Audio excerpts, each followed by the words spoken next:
Carl Benjamin, who was known for quite a long time as Sargon of Akkad, also is host of LotusEaters.com. I must get something kind of cleared up. Lotus Eaters and also Sargon, these are steeped in classical illusion, are they not? They are, deliberately so. I'm a big fan of ancient history, is the simplest way to put it. I find it deeply romantic and alien. It's so very different to the way we live our lives now. Well, when we were talking earlier, before you came on, we were talking a little bit about ancient English history.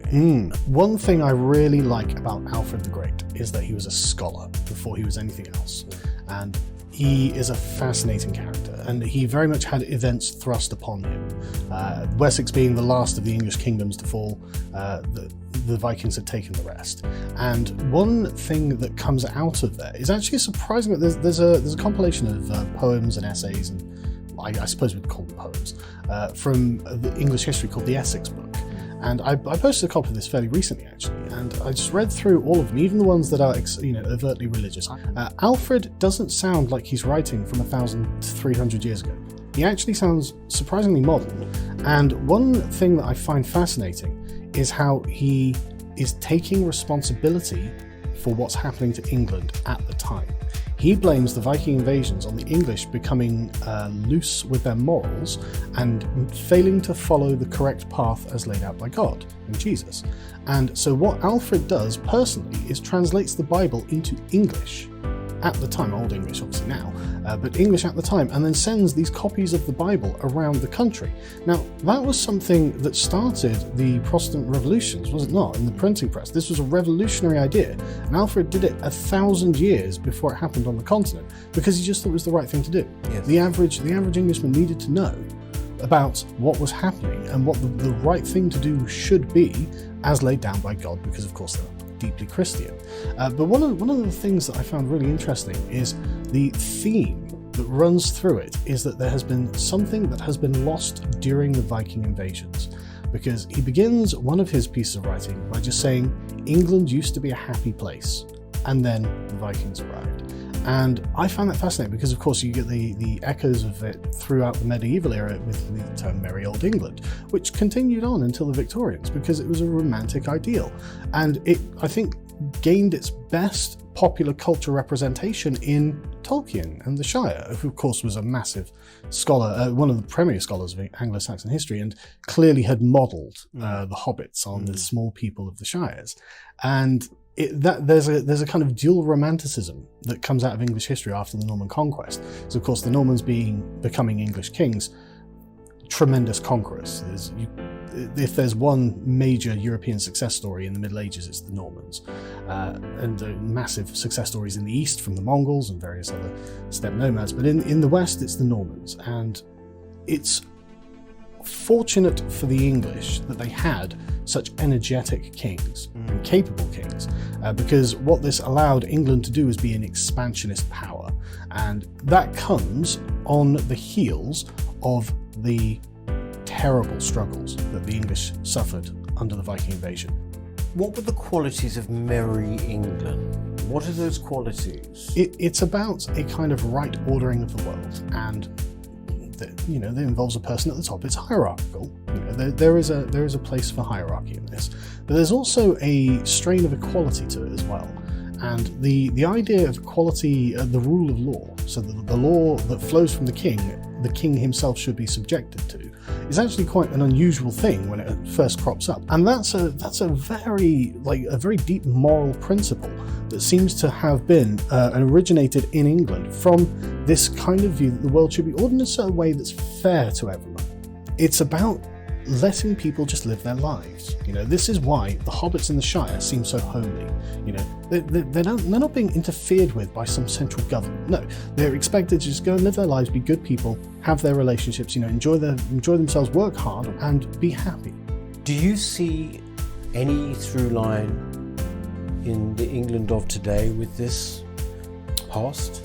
It's, I think, very deeply baked into our lizard brains. Right? It's because these things are unconscious, and so there are language, there are sort of habits of language that we still have that have this intonation that underpins it, but it's something that I think has been deliberately attacked during the 20th century because of the conquest of science over mythology, over religion, over romance, and that's failed, that project. But what this ended up doing, I think, is opening the door to the sort of corporate speak that we have now, this kind of sanitized, politically correct, the sort of language that HR uses, and it's awful and it's dehumanizing. It's the kind of language robots would design. When we allow them to get away with this kind of thinning of language, is to present a neutral playing field, as if good and evil are the same. Just 100 years ago, the very words we would use to describe certain circumstances now would never have been used, and we would be using much more loaded terms such as deceit, betrayal, cruelty, wantonness. We would be using words that have judgments in them, and rightfully so. I mean, just look, the fact that the grooming gangs are still operating around this country. Just go back 100 years. I mean, this is the same as Alfred looking at the Vikings raping and pillaging. It's no different. It's like, they're raping children. You mentioned there about, using strong words like deceitful. There has been a flight from judgment, hasn't there? Absolutely. So I think the problem is that we've been conditioned to essentially see ourselves as isolated individuals, devoid of significant relationship. The importance and the primacy of these relationships are from where we draw our judgments. And it's how I feel you've behaved to me or I've behaved to you, and you can, and when you, if it's someone that you love and they say, well, you've betrayed me here, you've disappointed me, you've hurt me, then that's an emotional obligation and a pull on me. And it's nothing, we're way outside of the bounds of talking about science and reason now. Now we're talking about how we feel about things. And that's not wrong for us to be able to articulate this in a way that is powerful. This is what gets civilizations moving. This is what binds 100,000 men to Hannibal as he crosses the Alps. Yes. They have a relationship with him. They're not just signing a contract and be like, well, you're paying me 50 denarii a month or something, so I've got to do it. They're not doing that. They're doing it because they feel they have deep moral obligations. And this is why, when Caesar's army turns on him, or Alexander's army, we don't want to go any further into the Bosphorus. You can read Alexander's speech. It's been recorded. You can read it. It's deeply emotional. And he's saying that I went through this with you. I suffered every hardship that you suffered. And they say, well, you owe us. We want to see our family back in Greece. You owe us. And then Alexander turns back. So there's deep moral importance in the relationship that we have with each other. And these can be large numbers of people that have relationships, in fact, nations. There's deep moral importance in the national connections that we have. And one of these things that's under attack at the moment is the concept of banter between the British nations, between the English, Scots, and Welsh and Irish.